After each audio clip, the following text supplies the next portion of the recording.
Breaking news, CBF president Samir Xaud নেইমারকে জাতীয় দলে দেখতে চান। সিবিএফ প্রেসিডেন্টের সাথে নেইমার জুনিয়রের সম্পর্ক অনেক ভালো। ব্রাজিলিয়ান গণমাধ্যমের তথ্য অনুযায়ী নেইমার আর সিবিএফ প্রেসিডেন্টের নাকি নিয়মিত কথাও হয়। নেইমারের যদি কোনো অভিযোগ থাকে তাহলে সে সরাসরি যোগাযোগ করে বলতে পারে।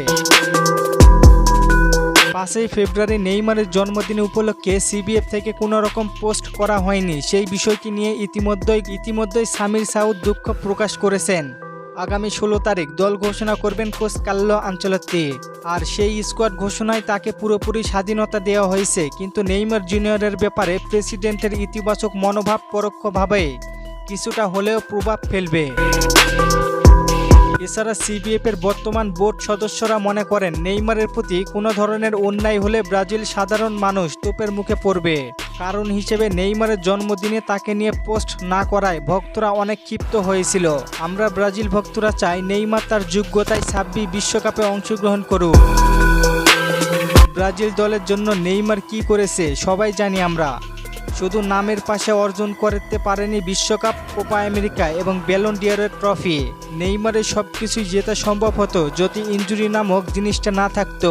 এই ইনজুরি নেইমারের ক্যারিয়ারটা নষ্ট করে দিয়েছে। তবে এইগুলোর মাঝেও স্বস্তির খবর হলো খুব দ্রুতই দলে ফিরছেন নেইমার জুনিয়র।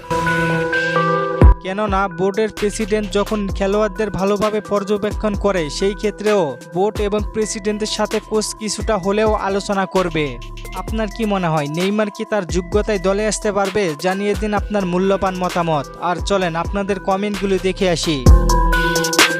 সুমন ভাই প্রশ্ন করেছেন, ব্রাজিল বনাম ফ্রান্সের ম্যাচে এমবাপ্পে কি মাঠে থাকবে? ভাই না, সে ইনজুরিতে পড়েছে, তাই পরবর্তী 2 ম্যাচ মিস করবেন। নীরব ভাই জানতে চেয়েছেন, শুনলাম ফ্রান্সের বিপক্ষে নেইমার খেলবে না। ভাই এখনও শিওরভাবে কিছু বলা যাচ্ছে না, 16 তারিখের পরে জানতে পারবো কি হবে। অরূপ ভাই প্রশ্ন করেছেন, ফিলিপে কুতিনহো কি খেলতে পারবেন? না ভাই। ধন্যবাদ সবাইকে প্রশ্ন করার জন্য। আর ফুটবলকে নিয়ে নতুন কোনো প্রশ্ন থাকলে করতে পারেন, পরবর্তী ভিডিওতে রিপ্লাই করব। ধন্যবাদ।